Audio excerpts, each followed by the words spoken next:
Welcome to Write Your Book in a Flash with Dan Janal, the only podcast where you'll learn how successful people just like you have grown their businesses, expanded their influence, and made more money by writing a book. On each episode, you'll learn the inside secrets to help you create a book that can serve as a powerful marketing tool to skyrocket your business. I'm your host, Dan Janal. I help thought leaders, business executives, and entrepreneurs write their books. To find out more, go to writeyourbookinaflash.com. Now let's welcome today's guest, Kon Apostolopoulos. Thank you for having me, Dan. It's good to be here. My pleasure. Great to have you here. You've written a book. You've co-written a book. Tell us a little bit about yourself and about the book. Thank you. Thank you for the opportunity. Well, let's start with the book. I've co-authored the book, 7 Keys to Navigating a Crisis. It's a practical guide to dealing with pandemics and other disasters. And I co-authored it with a good friend and writing partner of mine, Dr. Ilya Gurgouris. If you can't tell, another fellow Greek. So normally, when people get together, 2 Greeks get together, people say we open a restaurant. In this case, we decided to write a book together, which was kind of an exception. Good now writing, mind. there you go. Now, it's interesting because to kind of lead into a little bit about my background from that piece, I'm a veteran of the human resources, learning and development, organizational development space in many ways. I have probably close to 3 decades experience in adult learning, change management, and performance improvement. I've worked for large corporations, privately owned companies, and now most recently in the last 9 years or so, I've had my own boutique operation, my own boutique consulting firm named Fresh Biz Solutions. And in that capacity, I've been able to help a lot of my clients, a lot of the organizations and individuals that I serve, improve their performance, navigate change, and achieve the results that they want. And that's kind of became the launching point for my backstory, if you will, in many ways. I started writing on the encouragement of my good friend, Dr. Ilya. He encouraged me to start writing. I'd written a lot of training materials, a lot of programs, a lot of professional documents, a lot of communication pieces that were intended to be used inside a corporation, inside an organization. But since I went and I opened up my own organization, my own consulting practice, it's a great opportunity now to start directing that communication outward. And he was already a successful author in his own right, and he encouraged me to start pursuing that a little bit more. So we started co-authoring on different guest blogging on different blogs, Arianna Huffington's Thrive Global, and some of the Achievers blogs, some different professional HR-related blogs. And I realized that I really enjoyed it. I realized that I had a message to share, and I realized that this was something that I actually enjoyed communicating beyond that. When the pandemic hit, as it hit for all of us, we kind of went into this, great pause, and then trying to figure out what was next, what to do. Ilya called me up and he says, we got to write a book about this. We got to communicate this. And he says, are you in? And I said, absolutely. I said, let's do it. And we sat down and basically put our heads together. From my perspective, from a change leadership standpoint and how to manage this kind of massive change. From his perspective, he is a corporate wellness expert, positive psychology expert. And we figured that we had a very unique perspective, and our combined thoughts were potentially going to be able to help a lot of people. So we sat down, and within literally 45 days from start to publish, we got the book out. And we were able to put something out there that over the course of time has helped a lot of people, has been able to provide some very practical insights to individuals and now to business leaders on how to navigate this crisis, or any crisis for that matter, and how to get beyond that to the next normal. Wow. I think you answered about 7 questions I was about to ask you. That's fantastic. I have to think of other questions now. No, I'm only kidding. 45 days from start to publication. That is amazing. How did you do it so quickly? Oh, wow. First of all, it's amazing what happens when they lock you in for this amount of time. You realize you have a lot more time to do things. But on a serious note, I think we were both on a mission. We we had a lot of expertise, a lot of content, either through other publications or rolling around in our heads, that we were very primed and ready to kind of attack that. So once we were able to kind of create the straw man, the framework of what we wanted to say, and really defined our audience, filling in the buckets just came very easily. And because we had committed to getting this out sooner rather than later, we made the conscious choice that, speed to market was important because people needed answers now, not in 6 months, not in 2 years. It was much more important for us to be able to provide something that would help. And that's part of the reason why the design, the tone, everything around the book was determined by that factor. I was going to ask you how you decided who would write what, but your specialties are so different. I guess that was actually a pretty easy thing to do. Yeah, because each one of us kind of contributed from that perspective, as far as what our areas of expertise were. And then doing the blending was a joint effort. I enjoy the writing part. So for me, it was a lot easier to kind of connect the dots between our content and everything else. Ilya was much more from a bigger picture standpoint. He enjoyed kind of throwing those broad ideas and kind of how to mesh things together. So between the two of us, we kind of, I don't want to give the misconception that it was absolutely 100% smooth, because whenever you're working with two different minds, there's inevitably going to be some differences creatively. But overall, I think we put our egos aside, and it was much easier for us to collaborate and kind of get beyond that. It also helps that we've been friends for a number of years, so there's a lot of mutual respect for our expertise for each other, and a lot of love between us that allowed us to kind of merge those things, which is key and important. Are you in the same town? Did you see each other, or was this all by Zoom?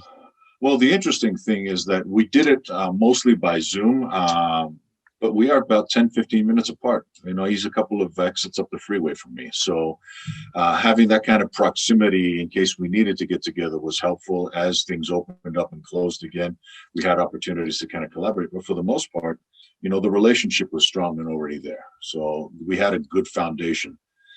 It would have been very difficult if we didn't know each other to get this done in this amount of time. And I assume you're still good friends after the fact.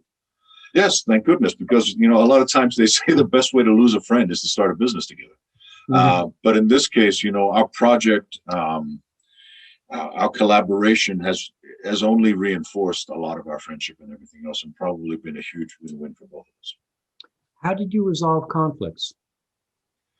Again, I think a lot of it was listening to each other, being open to each other's perspective, and inevitably, all of the things that came up, these were either more important to one or the other, and I think we were willing to give some room because the overall purpose and mission that we have was much more important than any difference that we had. Mm-hmm. So you're focused on the mission, purpose. Mm-hmm. How are you using the book to get business? Well, that's an interesting question. Again, we didn't necessarily write the book to generate business. The book was a reaction, if you will, to the environment that we found ourselves in, to the need to do something. If anything, it was more of an opportunity for us to kind of heal ourselves or help ourselves and our families. And we were actually going through a lot of these things at the time when we were actually writing the book. So much of the experiences that we had personally, the things that worked for us or didn't work for us, we've included into the book. We even have stories from our own lives during that time and even earlier of how this worked. Now, what we realized is that even though we wrote the book for individuals to help them navigate this crisis, or any crisis for that matter, because sometimes it's going to be a pandemic like it is now, or a financial uncertainty, and sometimes it's going to be very personal. The loss of a job, the loss of a loved one, or a change in your life that's massive, that feels like a crisis. The principles that we outline in the book are relevant to anybody at any point in time when they need help to deal with a change.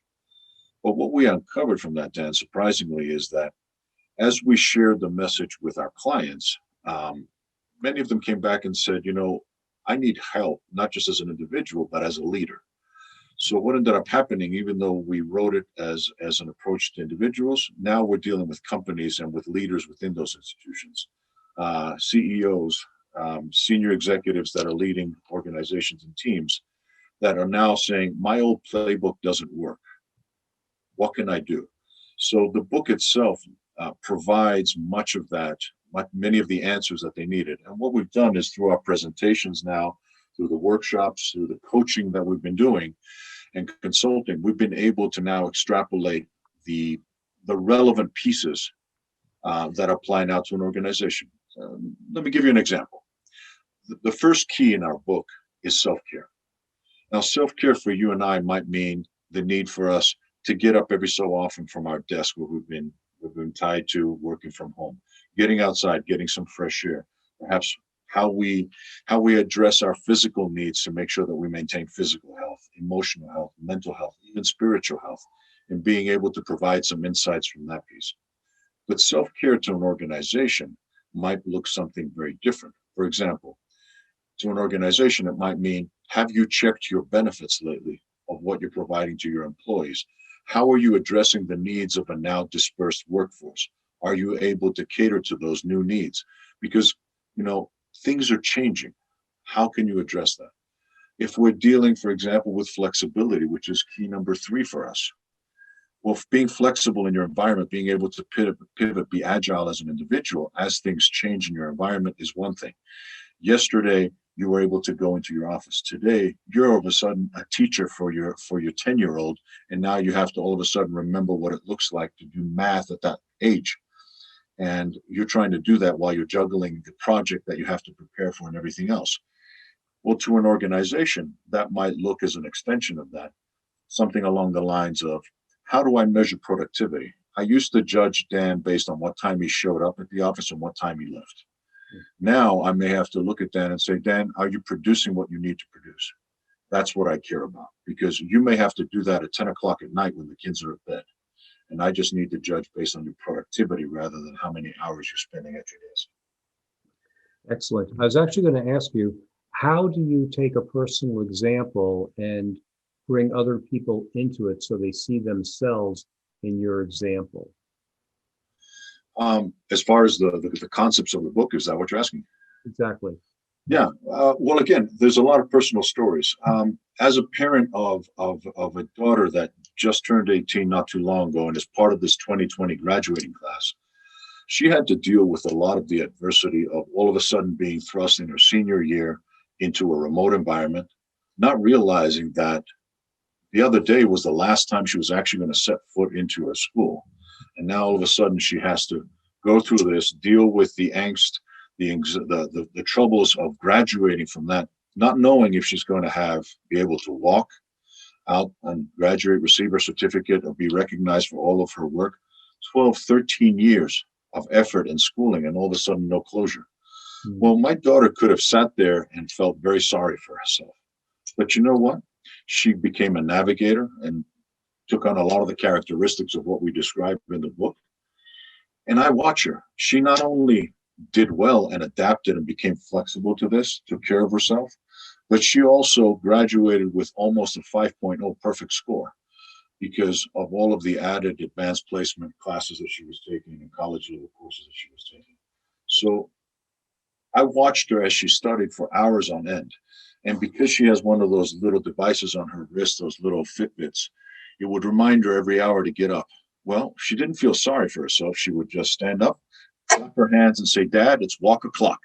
And she would get up and walk around the house until that Fitbit silenced and she was ready and she got her steps in. And then she would go back, put on her headset and go ahead and do it.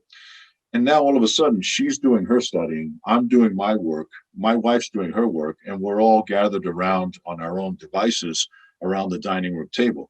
Well, all of a sudden, that's a very different environment that we're all needing to adapt to and flex with and look at it. And from a positive standpoint, it brought us closer. From a crazy standpoint, I would just look up sometimes and just smile because we look like a bunch of Eastern European hackers all around the table, pounding on our laptops. Yeah. So how do you take a story like that and relate it to your readers so they can see themselves in your story and learn from that? Well, in many ways, we actually included those exact stories in our book to kind of give them that personal sense of what we were dealing with at the time. And I think they're stories that many of us can relate to. And through that process, or some cases, the stories were parables or, metaphorical messages. For example, we talk about flexibility and the experience that we've had in coaching executives. Well, we talk about the parable of the palm tree and the oak tree. And in most cases, when I talk to high-powered executive CEOs, and I'm coaching them, if I ask them to decide which one they relate to most, an oak tree or a palm tree, most of them will say an oak tree because they associate the strength, the virility of the tree, the big, strong branches, the deep roots and everything else. And they can see themselves in the size and the strength of that tree. What happens though in a crisis, in a storm, in a devastating storm? What ends up happening is that as the rain pours down, saturates the ground, the wind starts blowing and it blows through the branches and starts breaking off limbs, and it might even topple the tree because the immobility and the fixed nature of an oak tree become its weakness in a storm. Whereas the palm tree, even in a category 4 or 5 hurricane, it'll bend all the way down literally to the ground. It may lose branches and it may lose leaves, but at the end of the storm, it'll come back up. And if anything, its roots dig even deeper and ready for the next storm. So you look at some of that reasoning, and people start recognizing what they need to do differently, because it's not the strong that will survive, it's the adaptable and the flexible. So you did this so quickly. I assume you self-published? Yes, and that was probably the only way we could do that. It would take us at least 45 days to get an answer from an editor most of the time, even if they like your idea. Right. So tell us what you learned about self-publishing, because everyone has horror stories about proofreading, copying, layout design. What tips would you have for someone who wants to self-publish their own book? Well, the blessing was that Dr. Ilya had already done he'd done his previous book, self-published. So he already had a little bit of a lay of the land of what was looking for. Talking with experts like you as well, Dan, kind of illuminated us on a couple of points that we needed to make sure that we were focusing on. I went through one of the workshops that were, again, illustrating how to go through this process, what are the steps, the important steps that you need to do. So we had a pretty good idea of what the key milestones were. Now, again, our commitment to getting this book out within the time frame was driving us. So we looked at that. We followed the different milestones that we needed to hit, the advice from experts, like I said, like you, or the experiences that we both had in the past. And we went through the process in its simplest form. We were able to produce the manuscript, get it reviewed and edited, make sure that we got that done, formatted by another friend that was involved with that process, using the available tools through Kindle and everything else on Amazon, and really maximized what was available to us for what we wanted to do. You know, the creative side of that, I went through and I found the right images that we wanted and everything else. And then we actually outsourced some of the cover pages to a wonderful artist we found through Fiverr. And we were able to get a quick turnaround on that. And we were able to kind of get to the points that we wanted. Everything came together in such a powerful way. And we were very, very fortunate. But much of that was the hard work and the preparation that we put in to getting it done. As you know, my old favorite saying, luck is what happened when preparation meets opportunity. Definitely. As we close out here, Kon, tell us who your best client is and how they can get in touch with you. Well, my best client is, again, at this point in time, a senior leader of a team of an organization who's looking for answers, whose old playbook isn't really up to par right now, and who's looking for answers on how to really build resilience within his team or her team and get beyond where we are today to that next normal.